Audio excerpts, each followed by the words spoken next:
Graça e paz, meus irmãos e amigos, Shalom Adonai. Estou aqui meditando na palavra e quero trazer uma mensagem para os irmãos. Mas antes eu quero compartilhar algo que eu andei pesquisando e estudando. Meu irmão, nós temos a Bíblia, que é o livro mais vendido do mundo e o livro mais atual do mundo. A Bíblia ela foi impressa. A primeira impressão da Bíblia foi em 1450 por um alemão chamado Gutenberg. Eu não lembro o nome completo dele agora, mas é Gutenberg. E ele fez a primeira impressão da Bíblia. E no ano de 2021 foi feito um estudo e a Bíblia ela já tinha sido vendida pelo mundo 3,9 bilhões de livros vendidos pelo mundo. O segundo maior livro mais vendido é um livro chamado Vermelho, de Ted Setung. E ele foi vendido por 890 milhões, ou seja, 890 milhões de exemplares. A Bíblia em si só, ela foi por 3 bilhões a mais, aproximadamente do que esse livro. E a Bíblia em si ainda hoje é o livro mais vendido do mundo e é o livro que todo ano ela se auto-renova. Então nós vamos aqui, meu irmão, ler sobre os males e as tribulações da vida. E o pregador de Eclesiastes, ele é muito firme naquilo que ele faz. E se nós formos analisar o livro de Eclesiastes, nós vamos ver que o pregador primeiro faz uma pergunta para que depois ele chegue à conclusão daquilo que ele perguntou. Mas eu quero compartilhar com os irmãos alguns versículos, eu vou pular alguns, mas quando os irmãos tiverem uma oportunidade, leiam e meditem nesse capítulo 4 de Eclesiastes, porque as pessoas gostam muito de ler Eclesiastes 3, porque todo o tempo é determinado pelo Senhor, tudo o seu tempo. Há tempo de comer, tempo de viver, tempo de morrer. Então, as pessoas estão tão acostumadas com esse capítulo da Bíblia e esquecem de ler os restantes. Então, leia o capítulo 4, medite no capítulo 4, e você vai ver, meu irmão, que nós precisamos sempre estar presentes, não só na presença de Deus, mas de outras pessoas. Capítulo 1 do livro de Eclesiastes, o pregador diz assim: depois voltei-me e atentei para todas as opressões que fazem debaixo do sol, e eis que vi as lágrimas dos que foram oprimidos e dos que não têm consolador, e a força estava na banda dos seus opressores, mas eles não tinham consolador. O livro de Eclesiastes, ele é assim. Mas para que nós possamos entender e ter as nossas conclusões, nós precisamos primeiro ler, meditar, e que nós venhamos ter as nossas conclusões naquilo que o livro tem de melhor. E assim nós possamos ter com base a verdadeira palavra do Senhor e nós não venhamos ter opiniões e conclusões precipitadas. Precisamos entender que com calma e considerar a situação a qual o pregador escreveu esse livro, qual era a situação da época, para que nós possamos entender o contexto daquilo que ele está nos mostrando. E nós vamos ver que aqui o povo ele andava meio disperso, meu irmão. Chegando ao tempo de que o pregador ele falava que o povo estava sem consolador. E eu fiz um pequeno esboço, mas nós vamos notar, meu irmão, que o mundo ele é um mundo cheio de injustiça. E que muitas das vezes os ímpios, eles prevalecem. Por quê? Porque é assim. Mas só que quando nós vamos adentrar na Bíblia, nós vamos ver que não é dessa forma, porque se formos ver aqui no capítulo 1, o ímpio prevalece. Mas se nós formos ver ao decorrer da Bíblia, nós vamos entender que não é dessa forma.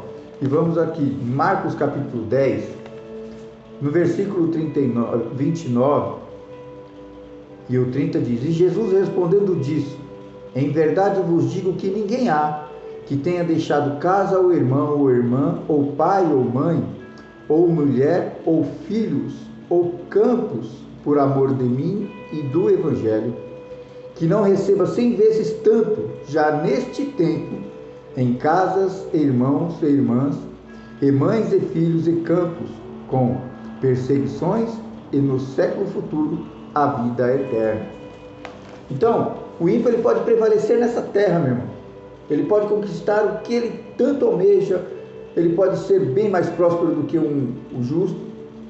Só que, no final, a glória é daquele que foi justo e foi servo do Senhor, que prevaleceu debaixo da palavra do Senhor. Nós vamos ver aqui nos capítulos 9 até o 12 de Eclesiastes, e o pregador ele vai nos mostrar algo que nós precisamos compreender. Versículo 9 diz assim: Melhor é serem 2 do que 1, porque tem melhor paga do seu trabalho, porque se um cair, o outro levanta o seu companheiro. Mas ai do que estiver só, pois caindo não haverá outro que o levante. Também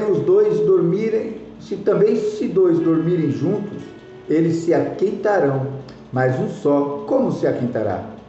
E se alguém quiser prevalecer contra um, os 2 lhe resistirão, e o cordão de 3 dobras não se quebra tão depressa. Eu vejo pessoas falando que é melhor estar só. Melhor estar só do que mal acompanhado. Dependendo da sua companhia. Mas mesmo assim você não pode ficar só. Você sempre tem que procurar alguém que possa te ajudar a levantar. Porque quando você está caído, meu irmão, você não consegue se levantar sozinho. Eu vivo melhor sozinho. Não vive, meu irmão. Por mais que você acredite que você está vivendo, você está vivendo uma vida de solidão. Você está vivendo uma vida única, sozinho. E a grande maioria das vezes, você acaba se perdendo. Por quê? Porque você não tem ninguém para te ajudar, ninguém para te aconselhar, ninguém para te repreender na hora que você está fazendo algo errado. Então você tem que sempre estar presente ao lado de alguém. E o pregador aqui em Eclesiastes, eu digo pregador porque há uma pequena dúvida de quem escreveu Eclesiastes. Alguns dizem que foi Salomão, na sua velhice, mas ele não tinha condições de escrever. Então, e no final do livro não teria como ele escrever, pela sua idade e pela forma que ele vivia. Eu acredito que tenha sido alguém muito próximo a Salomão, que escrevia o que ele falava. Assim, mas isso aí é só para o contexto. Mas o que eu quero dizer, meu irmão, é que quando você está sozinho, você não tem quem te ajude no momento de dificuldade. Eu não estou falando financeira, não estou falando mas é um momento de um abraço, uma palavra amiga, um consolo. Então, quando você está sozinho, você não tem. Então, quer dizer, você está entrando num buraco, se não tem alguém para te ajudar a levantar, você só vai afundar mais ainda. E nós vamos ver que em Hebreus capítulo 10, no seu versículo 25, o escritor de Hebreus diz assim também: não deixando a nossa congregação, como é costume de alguns, antes admoestamo-nos uns aos outros, e tanto mais quanto vedes que se vai aproximando aquele dia. Então nós temos que estar sempre presentes ao lado de alguém para que possa nos ajudar, para que possa nos fortalecer. Porque, meu irmão, tribulação nós vamos ter, mas nós temos que entender que nós estamos debaixo da graça de Deus. E Ele é o nosso Senhor e Salvador. E é Ele que nos fortalece de todo mal. João capítulo 16, versículo 33 diz: Tendo-vos dito isto, para que venha em mim, para que em mim tenhais paz. No mundo tereis aflição, mas tende bom ânimo. Eu venci o mundo. Se Cristo venceu o mundo, meu irmão, você é mais que vencedor. Porque em Romanos capítulo 8, versículo 37, diz que nós somos mais que vencedores. Então nós temos que crer que Deus ele está sobre as nossas vidas como um vencedor. E se nós somos filhos de Deus, se nós vivemos debaixo da graça de Deus, debaixo da sua ordenança, automaticamente nós somos vencedores também. Então nós teremos aflições, nós teremos perseguições, nós teremos humilhações, mas se nós tivermos bom ânimo, tivermos debaixo da graça e da presença de Deus, Ele nos dá a vitória. Quantas vezes, meus irmãos, você já viu pessoas sendo humilhadas e elas firmes na presença do Senhor, crendo em Deus, entregando nas mãos do Senhor, elas são exaltadas por aqueles próprios que humilhavam ela. É assim a vida, meu irmão. Essa mensagem que eu estou trazendo para você é para que você entenda que você não está só, que você sempre tem alguém para que possa contar. Nós vamos ver que Jesus, ele, quando partiu, o povo, os seus discípulos ficaram tristes porque falaram: agora o que nós vamos fazer? Nós não temos mais ninguém. Jesus falou que não é assim. Eis que estou deixando o Espírito Santo, o vosso Consolador. Então você nunca está só, meu irmão. Então você acredite e creia em Deus. E a partir do momento que você crê na palavra do Senhor, Ele vai derramar sobre você a vitória. Ele vai derramar sobre você as bênçãos. A maior vitória da tua vida é entregar todos os teus projetos, tudo da tua vida nas mãos de Deus. E descansa nele. Isso é Salmo 37, versículo 4. Deleita-te no Senhor. Então, meu irmão, tenha fé. Creia que Deus está sobre a tua vida. E acredite, só você não está bem acompanhado. Você tem que sempre ter alguém que possa te ajudar a levantar no momento que você estiver caído. E que Deus venha abençoar a tua vida.